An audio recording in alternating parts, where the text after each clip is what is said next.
Hey everybody, welcome to episode 530 of Good Luck High Five. That's right, you're listening to a podcast that's for you if you play Magic the Gathering. Whether you are forgetting that you have to continue saying a sentence like I just did, or if your brain is unaffected by the winter doldrums, we are here for you. Oh, my brain is a fried egg right now. Fried egg. I am so few degrees from not functioning at all. I am 1 to 2 percentage points away at best. Well, look, it is the first official day of spring when we're recording this. Is it? Good question, because it's expected to snow here in Minnesota on Wednesday again. I might have to leave. I mean, it's unbelievable. I might have to leave the state of Minnesota. A few episodes we were like, this is the 8th snowiest winter on record, and now we're creeping up. I think closer and closer towards 5th of all time. Of all time. Of all time. Of all time, everybody. Yep. This is some real Laura Ingalls Wilder, The Big Winter vibes. You know what I'm saying? Absolutely, yes. You remember that? Your future husband's toes are going to get frostbite. Why do I remember that detail from a book that I have not read in 20 plus years? Incredible. I don't know.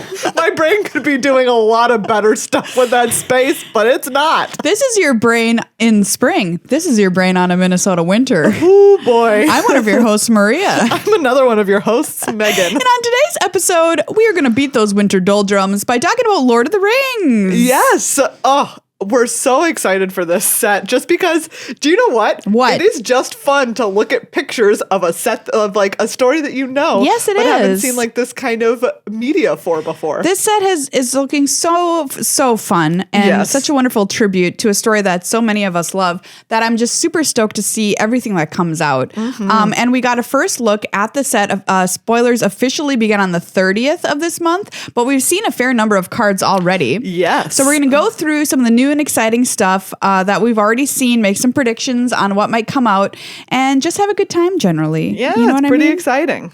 Megan's also got a story time from Brothers War. Yes. The final chapter. Ooh, the final chapter of the Brothers War story. That is true. And we're going to be talking to you about Shadows Over Innistrad Remastered Draft. Yes. Which is coming to Arena just because it's been a really long time. It has. Since Shadows Over Innistrad and Eldritch Moon, aka Spooky Moon, were out. But it was a really fun pair of sets. It was. So we want to help you. Yeah, we want to talk to you all about what are the different cards to be on the lookout for, like different important commons or uncommons, different draft archetypes, or even just what are the mechanics that you can expect in this. Yeah, so if you need a refresher, and I know I do, on how to draft with that coming to Arena, we're going to help you out there. So don't worry, we've got you, fam. We've got you. But before we dive into all of that fun stuff, we're going to say thank you to everybody who supports us. Patreon.com/GLHF Magic. That's right. Thank you so much to each and every one of you who is a patron of our show.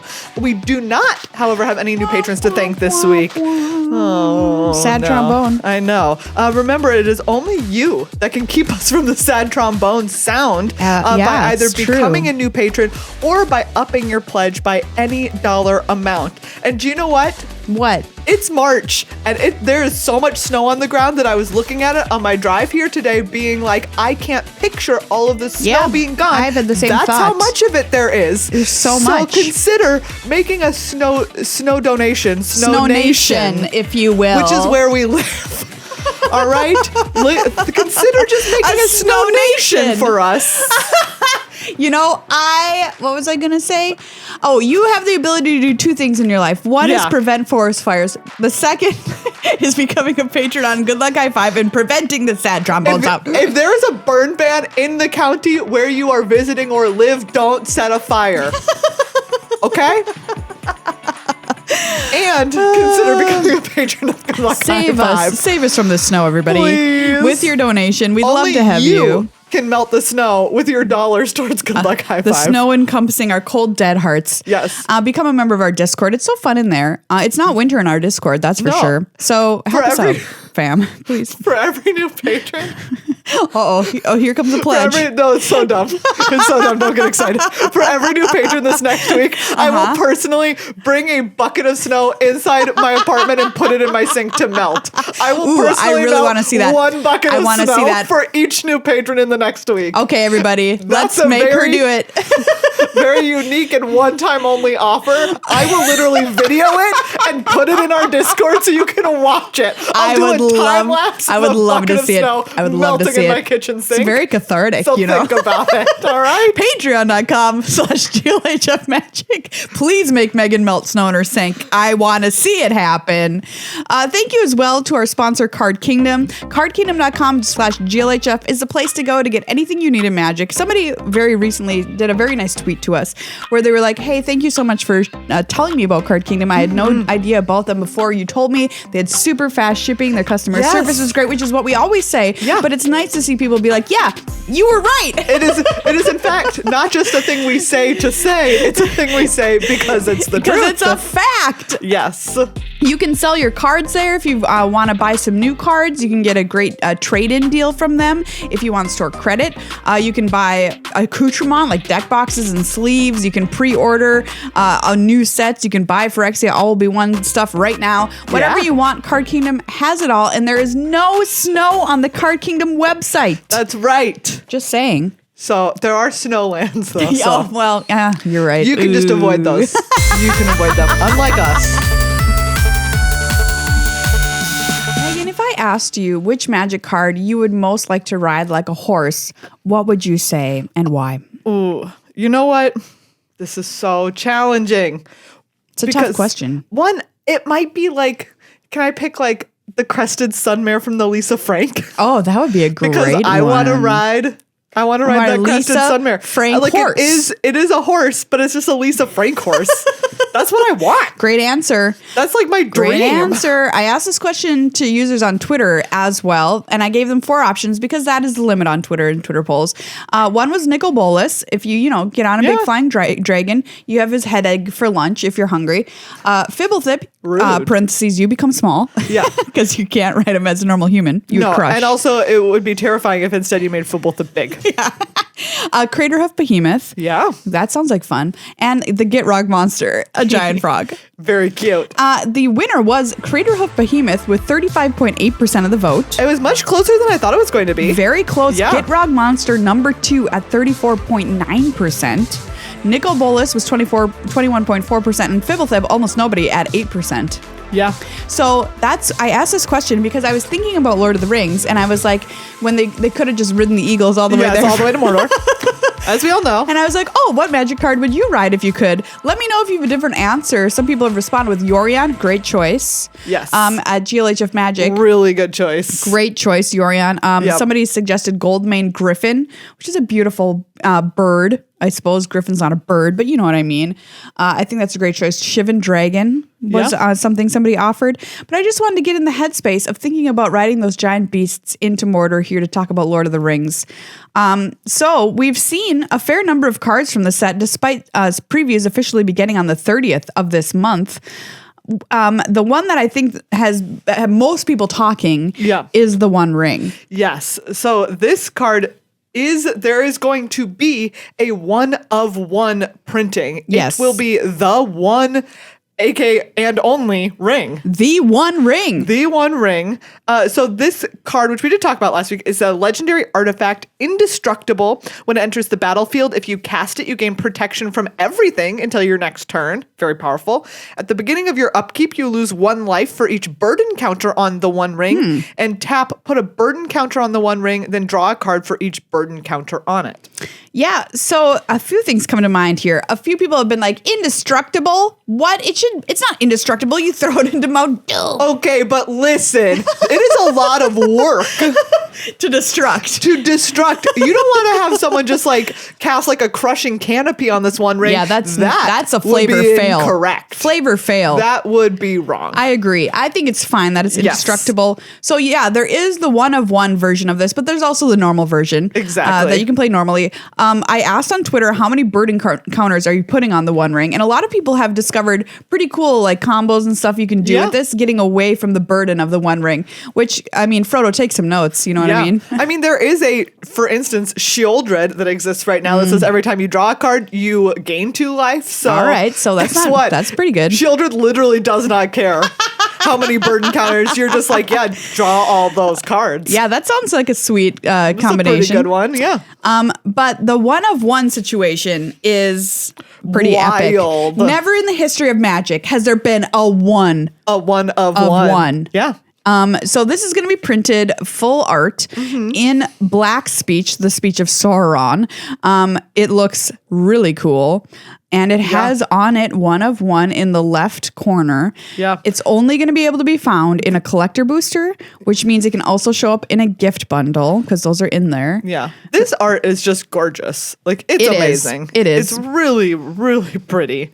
Yeah. Can you imagine opening it? Can you imagine opening it? Like, this is literally a potentially life-changing open for someone. It is a life-changing open. The amount of money that you're going to be able to sell this for. Full stop. Life-changing. You don't have to work anymore when you open this card. Well, you have to work to take it to Mordor. Yeah, sure. It's going to become your full-time job. Like, I think people have been on Twitter being like, how much is this going to go for? It'll be never before seen levels of money. We reported on the Upkeep this week that a Black Lotus 10 gem mint with Christopher Rush's signature on the case sold for, what was it, more than half? $540,000. $540,000. And I said, I think the One Ring will be the first $1 million card. Wow, that's bold. Well, okay, who's going to buy it is the other question. That is the other question. Post Malone. I mean, maybe that's the answer.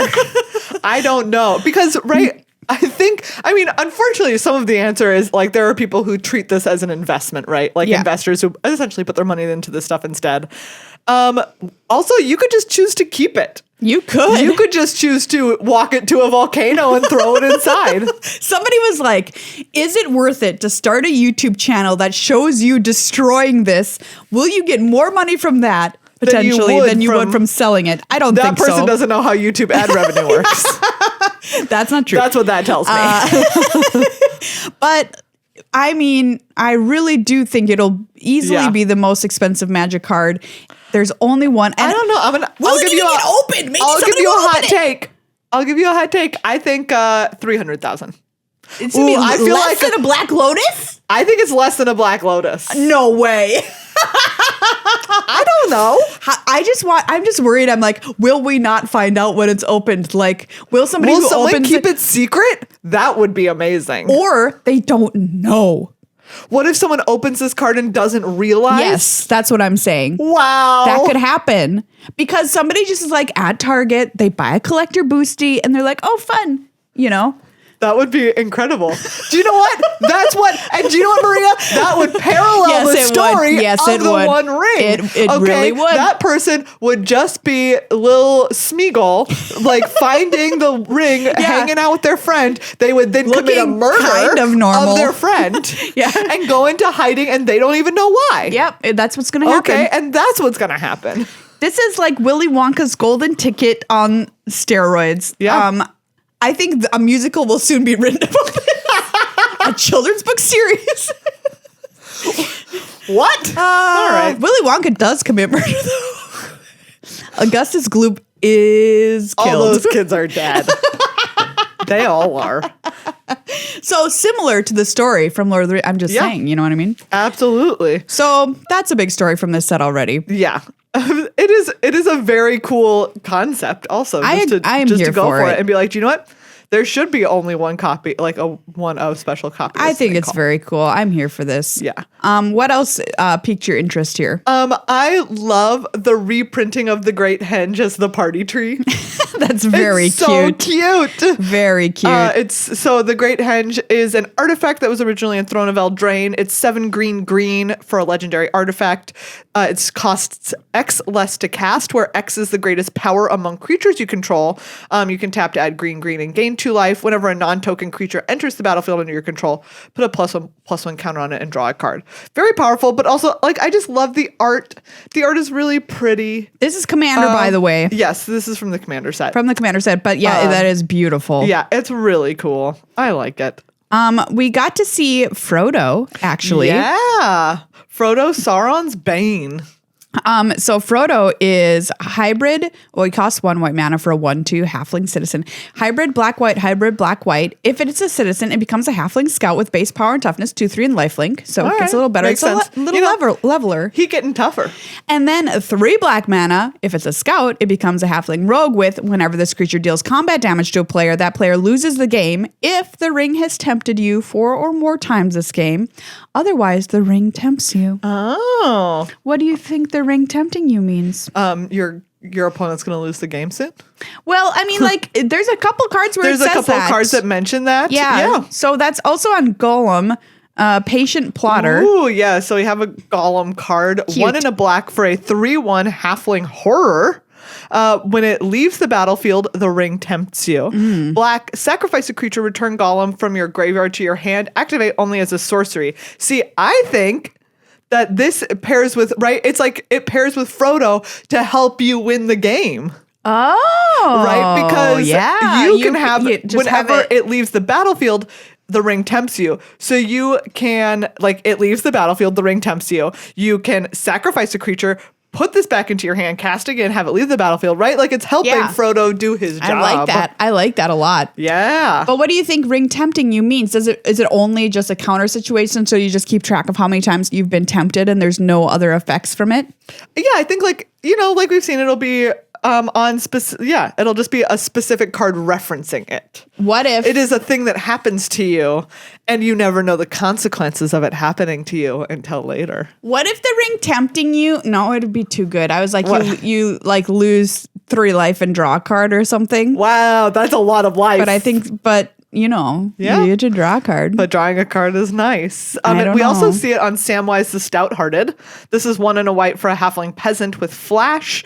It's a 2/1. When it enters the battlefield, choose up to 1 target permanent card in your graveyard that was put there from the battlefield this turn. Return it to your hand. Then the ring tempts you. I love that also, you know, he doesn't ever get tempted more than once. Yeah, so yeah, you're probably right. It's probably just the thing you keep track of, how many times you've been tempted. But I wish it was something that was painful but also beneficial. Oh, I mean, it might end up being, you know. This set, by the way, we've mentioned it before, but just a reminder, it is fully draftable. Okay, number Yeah. 1. Number 2, this set is modern legal. So people have been, starting to have rumblings about, what decks could we put these cards in modern?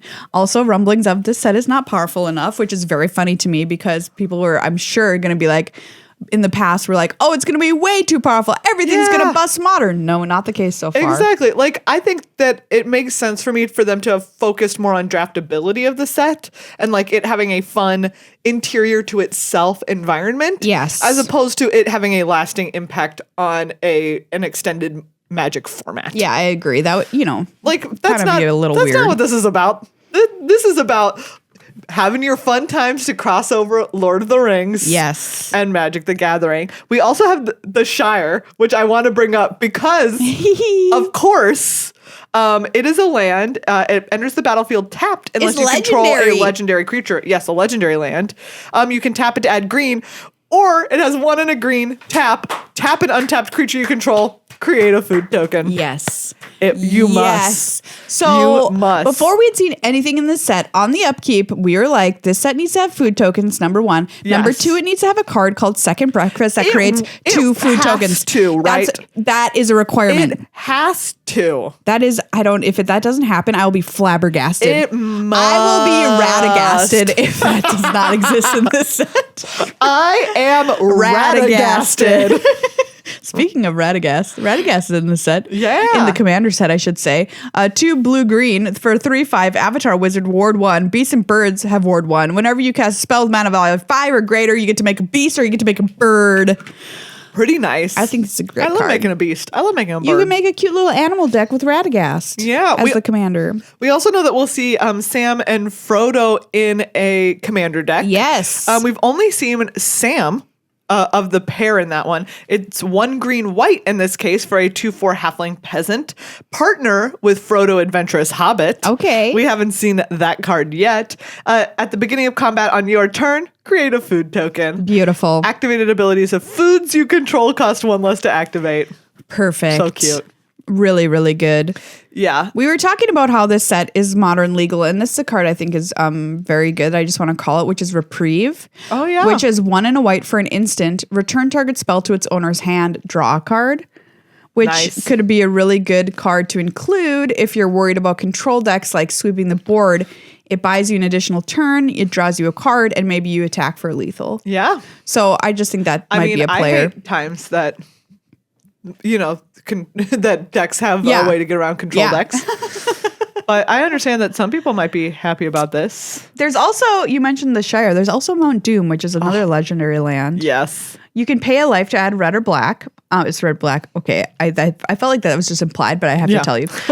1 red black tap. It deals 1 damage to each opponent. Nice. I really like that ability. Yeah. And 5 black red tap. Sacrifice Mount Doom and a legendary artifact. Choose up to 2 creatures, then destroy the rest. Activate as a sorcery. Wow.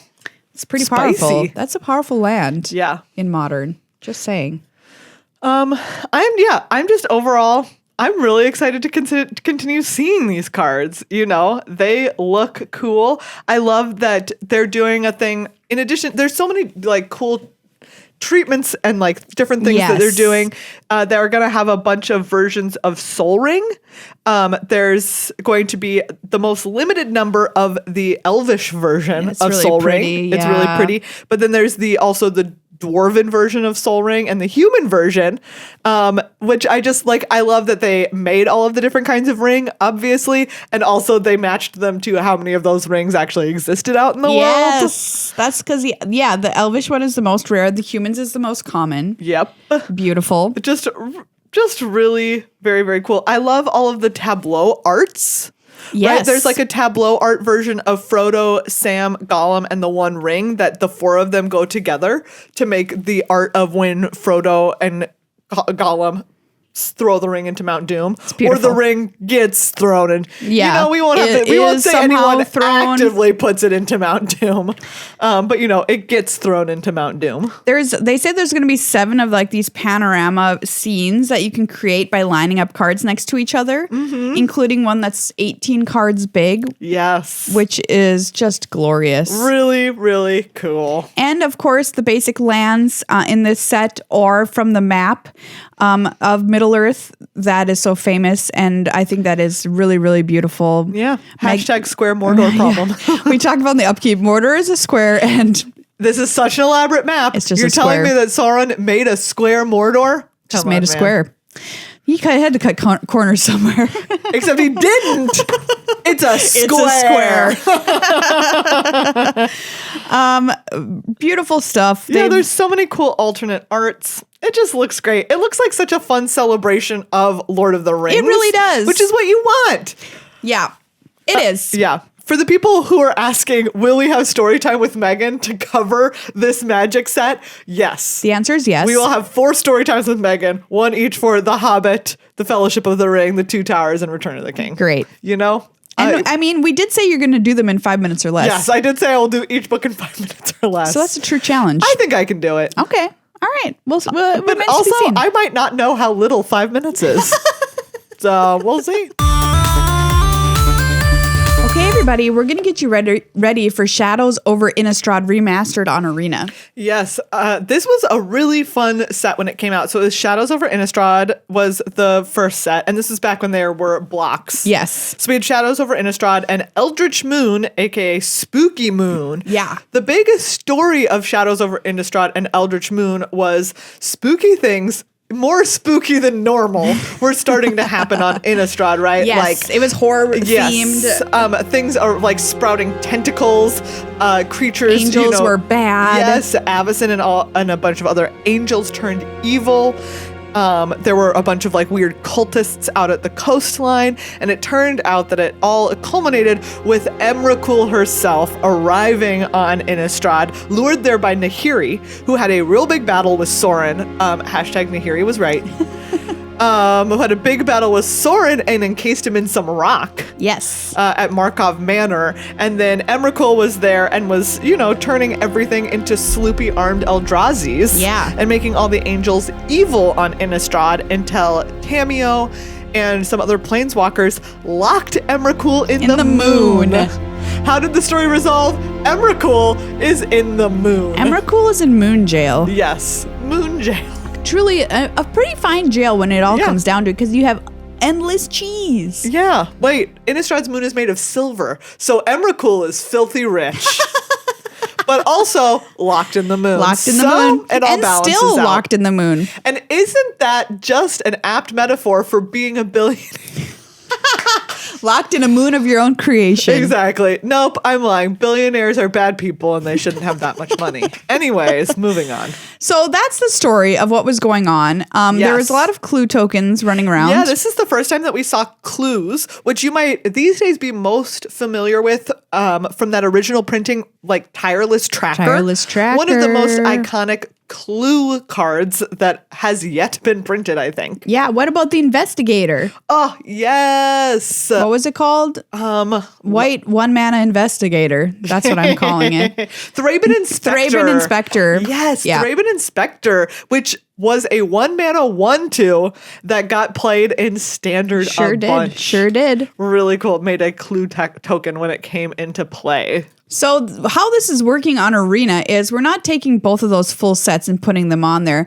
One of the purposes of this is to get us closer to Pioneer completion on Arena, to be able to have that. But what they're doing is including 302 cards, including 15 basic lands. That's a combination of Shadows Over Innistrad and Eldritch Moon. Yes. And something called Shadows of the Past bonus sheets. Okay, what's that about? Shadows of the Past is a little bit like the Strixhaven Mystical Archive kind of vibe, and it has cards from original Innistrad. The OG. Yes. Anyways, the three most iconic Shadows of the Past cards that are happening are a card called Spider Spawning. Oof. And if you were not around at this time, or even in like the 5 years thereafter, literally if you weren't born yet, Spider Spawning was so iconic a deck that for years later, people after this still format talk was about done, this deck. people still talked about it. It is the most famous draftable deck that I think ever existed. I think I agree with that. Yep. I don't know that there has been another deck that is as iconic. And in part because I think it was so successful, right? Yeah. There have been other cool niche decks. Strixhaven had like a Cody deck, right? That you could draft. Yeah. But Spider Spawning was an uncommon. And so you could put together this draft deck. This is 4 and a green for a sorcery. Create a 1/2 green spider creature token with reach for each creature card in your graveyard. And then it has flashback of 6 and a black. I think one of the reasons this was iconic too was that this was not trumpeted around. Like, they didn't say, there wasn't an article that was like, here's a build around card that's cool. Think about it. Just somebody someday found this deck, right? Yeah. And they were like, wait a second. What if I'm I put something. all my cards in my graveyard and then make 1 billion Spideys? And then it caught on like wildfire. Yes. Everyone was trying to make spider spawning happen. And it was worth it if you could get it. So very excited to see this show up here, where previously you could only do the spider spawning thing on Magic Online or IRL. So first time on Arena to possibly spawn some spiders, everybody. Of course, we've also got none other than Snapcaster Mage. Iconic. This is the 1 and a blue for a 2/1 flash human wizard. When it enters the battlefield, target instant or sorcery card in your graveyard gains flashback until end of turn. The flashback cost is equal to its mana cost. This card is just really good. Yeah, that's all. It's great. It's good. Hey, you get to cast a card from your graveyard that didn't have flashback. Beautiful. Nice. They're also, the other big third card here in the Shadows of the Past thing is Huntmaster of the Fells. Yes. Which is a huge, very powerful card. Big Wolf Boy. Wolf Boy. It's a 2/2 for 2 red-green on its front face. This is front face, back face werewolves. Whenever it enters battlefield or transformed into Huntmaster of the Fells, put a 2/2 green wolf creature token onto the battlefield and you gain 2 life. At the beginning of each upkeep, if no spells were cast this last turn, transform it, and then he transforms into a 4/4 trampler. Yes, and whenever it transforms into Ravager of the Fells, the backside, it deals 2 damage to target opponent and 2 damage to up to 1 target creature that player controls. So good. Wolf, yeah, absolutely. So good. So it's also cool to see some of those really iconic original Innistrad cards come back, even though they weren't originally in Shadows Over Innistrad. Right. So we're really spicing up this draft format by adding those powerful cards from Shadows of the Past into here. So yeah, there's going to be 24 cards per pod that are from that Shadows of the Past inclusion bonus sheet, quote unquote. Yeah.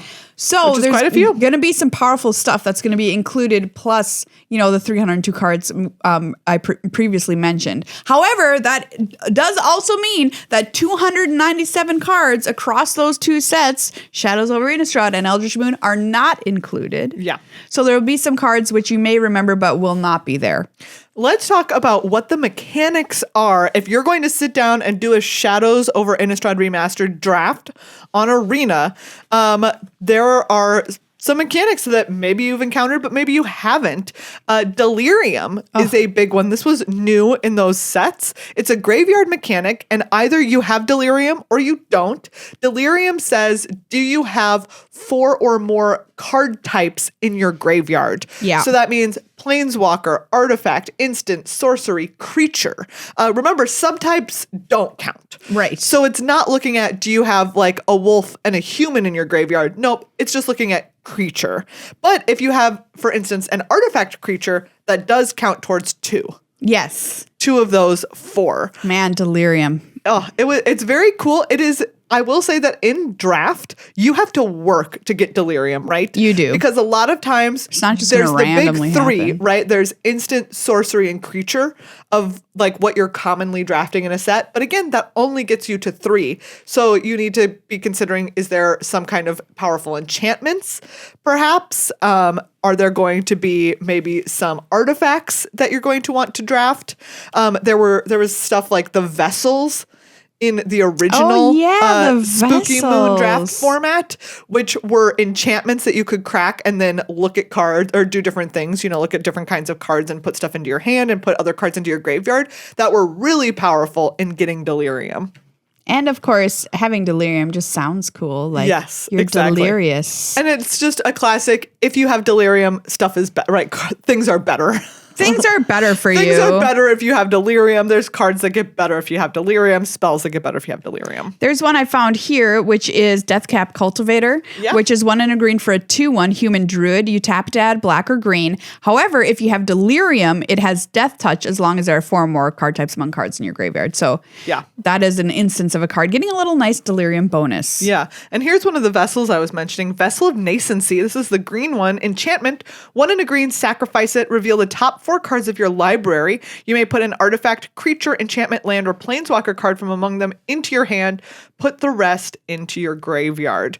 Right? So that is obviously, it's really nice because already you're putting an enchantment in your graveyard when it goes off, and you're also putting some other stuff Good point. into your graveyard as well. Another mechanic that's going to be present, which you were excited about, is Madness. Yes. Madness is so cool. So this is a special way of drafting a card, or casting a card, when it's discarded. Yeah. So this is, if anything makes you discard a card and you discard a card that has Madness on it, then it will have a Madness cost. And what it means is you then get to the opportunity to cast that card for its Madness cost. Yeah, here's an example. Bloodhall Priest is 2 black-red for a 4/4, so black and red are your Madness colors. Whenever it enters the battlefield or attacks, if you have no cards in hand, it deals 2 damage to any target, so there's a reason you want to free up your hand. And it has a Madness cost of 1 black-red, so it's cheaper. Yeah. So if you're able to discard a card, you can discard this. Madness will trigger on the discard of it. You pay the cheaper cost, you get a 4/4. Very nice. One of the most iconic from the set was Fiery Temper. Oh, yeah. 1 red for an instant. It deals 3 damage to any target, has a Madness cost of a single red. So good. Just very, very good. Are you kidding me? And if you're wondering, hey, how am I discarding these cards? This set, of course, had enablers to help you discard cards. For instance, there's an uncommon Fury Blade Vampire. This is 1 and a red for a 1/2 with trample. At the beginning of combat on your turn, you may discard a card. If you do, Fury Blade Vampire gets +3/+0 until end of turn. Usually you'd be like, I don't know that I want to do that. Yeah. But guess what? If you have Madness cards in your hand, absolutely. Absolutely. You just get the +3/+0 and you get to cast this card for less. It's happening. Yes, please. Let's talk about another mechanic you're going to see and you're going to be like, what is this? And that's emerge. Yes. This is, for me, like one of the most memorable from this set. Yeah. There are, of course, because this set is about Eldrazi's like Emrakul arriving on Innistrad, there's some real big, gross, sloopy creatures. Oh, they be slooping. They're big. They're sloopy. For instance, we have Elder Deep Fiend. Iconic. This was one of the iconic cards. Iconic. This got cast so many times during Uproad Tour. Anyways, 8 mana for a 5/6 Eldrazi Octopus. Oh. Flash. Emerge 5 blue. When you cast the spell, tap up to 4 target permanents. Emerge just means that you can sacrifice a creature card when you cast this Eldrazi, and you pay its emerge cost minus whatever the sacrificed creature's mana value was. Nice. So if you sacrifice a 3 mana value creature, then you're going to go ahead and pay 2 blue for this Elder Deep Fiend, which is just 2 blue. I'm sorry, you're paying 4 mana for a 5/6. Sick. That taps 4 things. Okay. I'm sorry. Really, that's fine. I'm fine. My God. Super powerful, obviously, and you're going to see it, and it's very thematic here with what was going on in the story. So I really liked Emerge when it came out, and I know a lot of other people did too, and like Meghan said, we saw it in constructed play. That's how powerful it was. Yeah. One of the other very memorable Emerge commons was Wretched Griff. This is a 7 mana 3/4 flyer.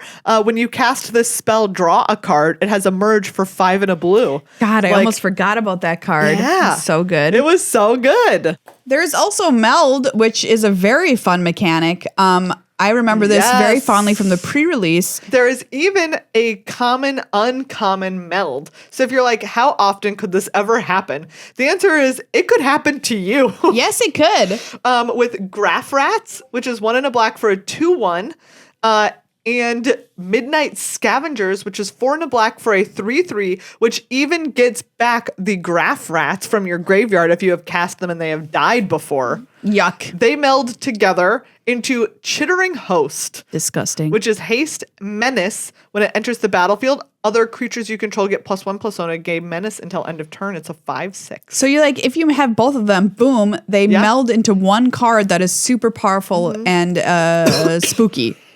For instance, the pre-release I was talking about, I had, there's Gisela and Bruna in this set. Which is so busted. I can't believe that you had this combo. I had this combo in the pre-release. This is a mythic and rare combo. Yes, and I had 2 copies of Gisela, by the way. No big deal. It melds into Brazella Voice of Nightmares, which is a 9/10 flying first strike vigilance lifelink. Opponents cast spells with mana value 3 or less. Absolutely I went undefeated. Yep. There's also Hanweir Garrison. Oh, yeah. Right, this is 2 in a red for a 2/3. Whenever it attacks, create 2/1/1 red human creature tokens that are tapped and attacking. And it melds with Hanweir Battlements, which is a land. Turns into Hanweir the Writhing Township, right? Yes, it's a 7/4 so good. Trample Haste Eldrazi Ooze. When it attacks, you make 2 3/2 Eldrazi horror creature tokens that are tapped and attacking. Incredible. Oh, this set also has one of my favorite cards of all time. Thing in the Ice. Thing in the Ice. Hello. This is 1 and a blue for a 0/4 defender. It has 4 ice counters on it.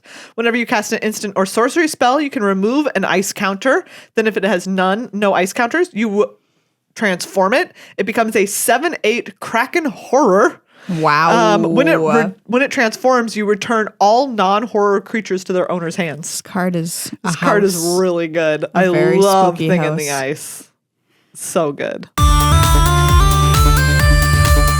And then just to touch on a couple of like the very memorable draft archetypes for this set. There's of course always blue-red spells. Yep.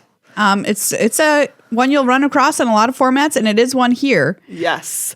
Then, of course, you have Black-Red Madness, which is where you're going to see lots of ways to discard your own cards.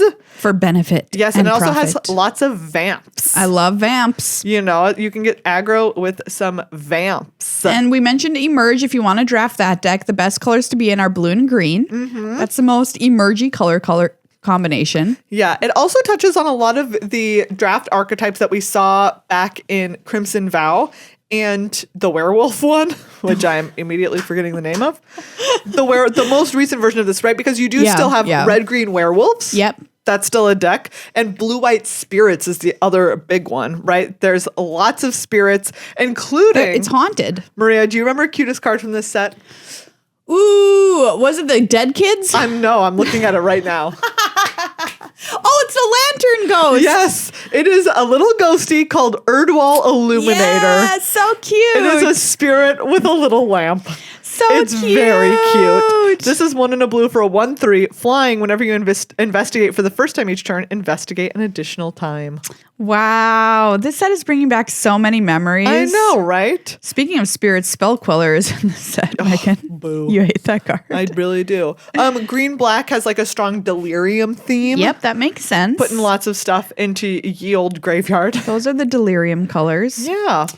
I remember having a great time when this existed in the past. And of course, it's going to be different. There are rarity shifts in this set, as well as, of course, not all the cards being included. But I think that they've probably put together a really nice combination of these cards for us to play on Arena and moved us closer towards completion and Pioneer. Yeah. So I'm all here for it. And of course, you can draft the card Always Watching, which is one of my all-time MVPs. 1 white, non-token creatures you control have +1/+1 in vigilance. Yes, thank you. I think I'll be drafting that card. Yep. Declaration in Stone. I love that card. Declaration in Stone. Declaration in Stone is one of the greatest all-time removal spells. Wow. Says the creature player. 1 and a white, exile target creature and all other creatures its controller controls with the same name as that creature. They get to investigate or whatever. But you can clear away all the stuff that's bugging you. You know what I mean? I played that in Standard. I, of course, love, and this is a rare, so you see it much less often, but Tireless Tracker. Oh, yeah. Like an all-timer in terms of cards. All-timer. 2 and a green for a 3/2 Human Scout. Landfall, whenever a land enters the battlefield under your control, investigate. And whenever you sacrifice a clue, put a +1/+1 counter on it. Wow. Just good, man. Just straight up good. Yeah. This, I'm so excited. It looks so fun. I mean, you called out a cute card from this set. There's a gross card, though, that... Do I need to remind you of it? No, you don't. Grotesque Mutation. Oh, gosh. I was thinking...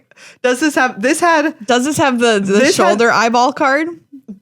Oh, I'm trying to... Yes, it's here. Oh, it's here? Megan's all-time grossest card. All-time grossest card in this set ever. In this set...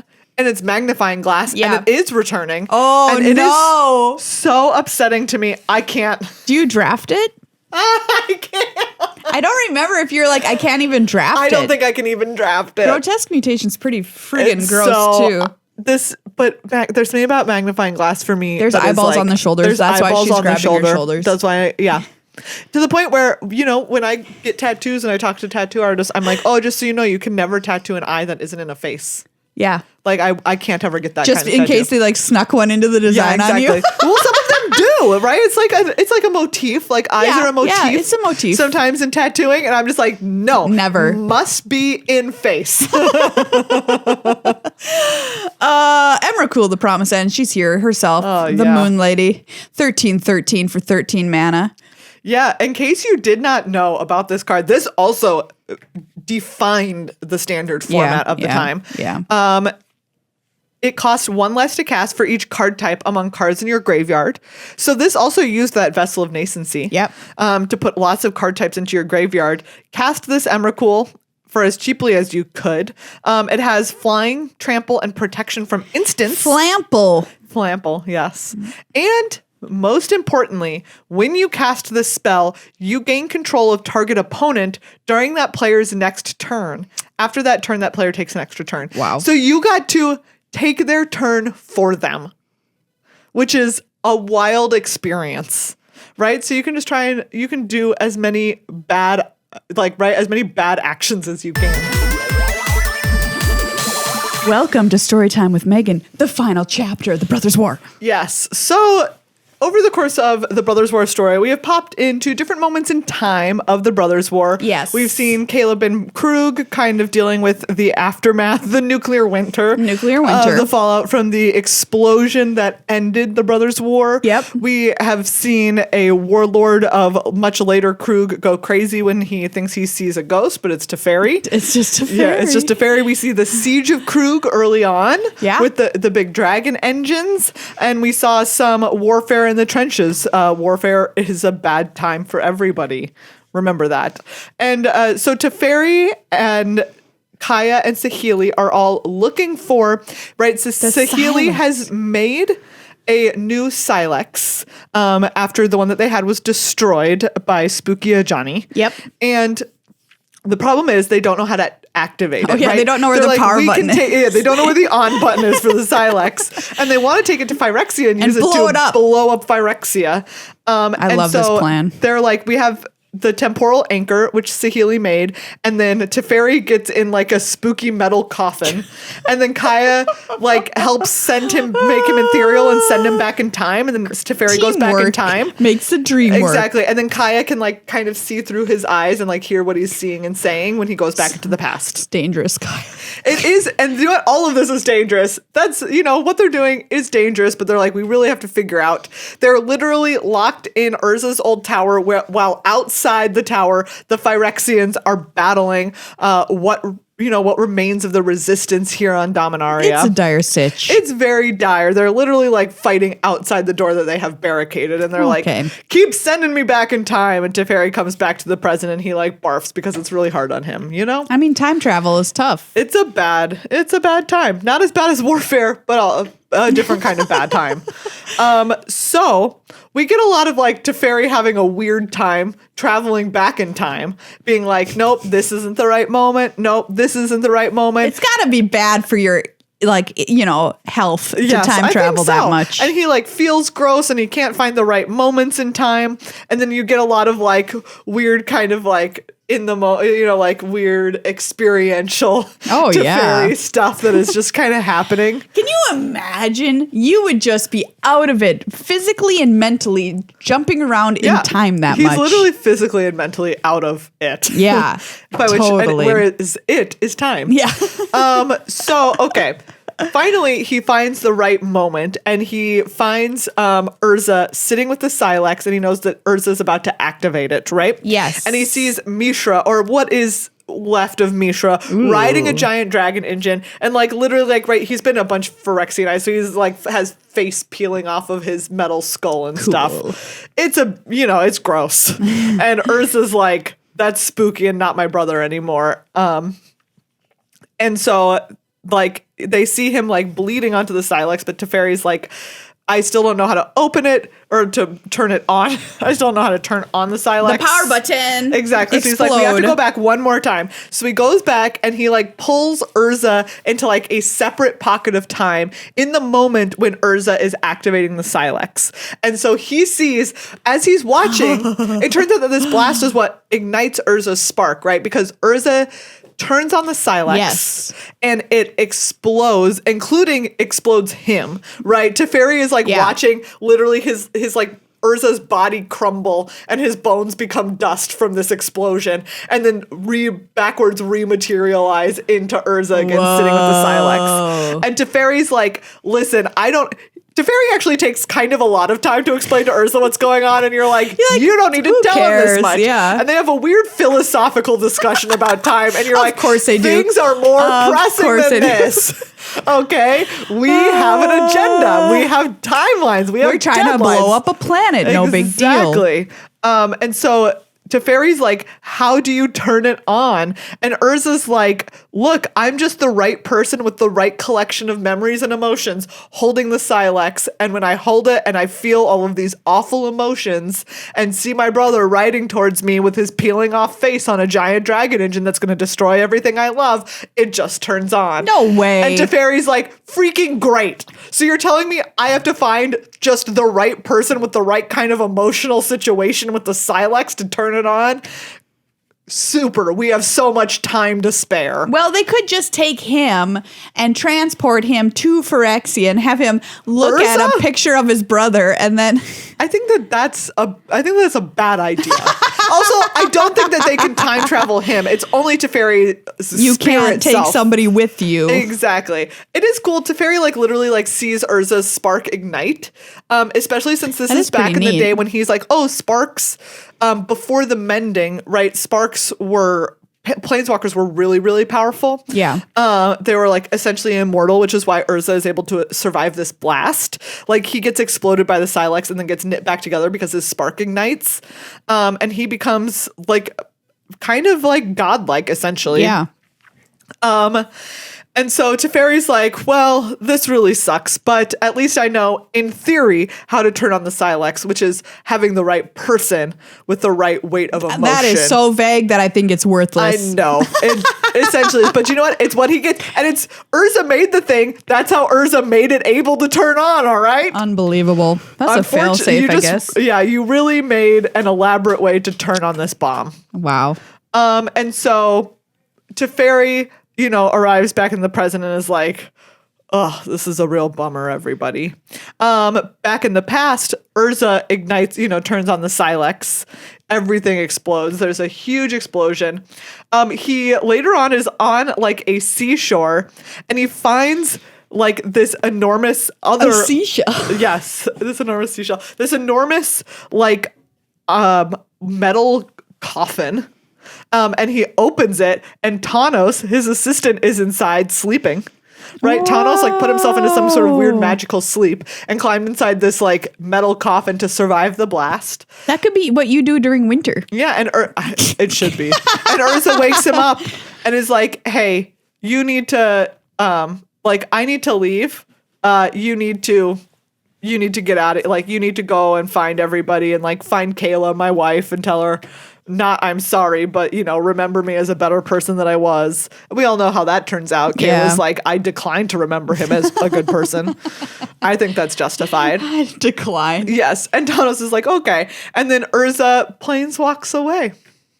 Right? So what are they going to do? I don't know. We're going to have to read. Oh, also, as Thanos looks at him, he like has this vision for a moment of Urza has the Might Stone and the Weak Stone as his eyes. Oh, yeah. Right? Because now that Mishra is dead, the two stones have been reunited. And Urza does have a sad moment where he's like, I realized, right, like my brother has been gone for a long time. The Phyrexian killed him a long time ago. Yeah. Which we know is true. But obviously this is like early on in them experiencing Phyrexians and Phyrexianization. Yeah. So he didn't know. For a long time, he had to come to terms with, hey, that wasn't really my brother screaming on top of a giant dragon engine with his face peeling off of his metal skull. Yeah, sure. And he's like, okay, I need to go away. Urza's like, I probably need to not be around people because it seems like I'm bad for people. And Thanos is like, I think you're right. And so he leaves, and then Thanos starts walking inland, and he's looking around at the results of this Sylex blast, and he's like, I wonder how bad stuff is really going to be. And we know, in fact, it is so bad it causes a nuclear winter is the answer. Yeah. So we've left our heroes with the bowl, the magical bowl bomb. They have the Sylex. They know, in theory, how to turn it on, but they know that it must be a specific kind of person, right? Or a specific person that they're going to need to find. But how do you find someone when you don't know what the specifics are? Well, I don't know. Okay, well, to be continued, everybody. That was the end of the Brothers' War, but we will next start the story of Phyrexia All Will Be One. Hear about what the Praetors are up to. I'm excited to hear about the Praetors. It's gotta be good, right? They never cause trouble. No, they're just peaceful. They like to knit and so drink chill. Tea. They don't do anything creepy or gross.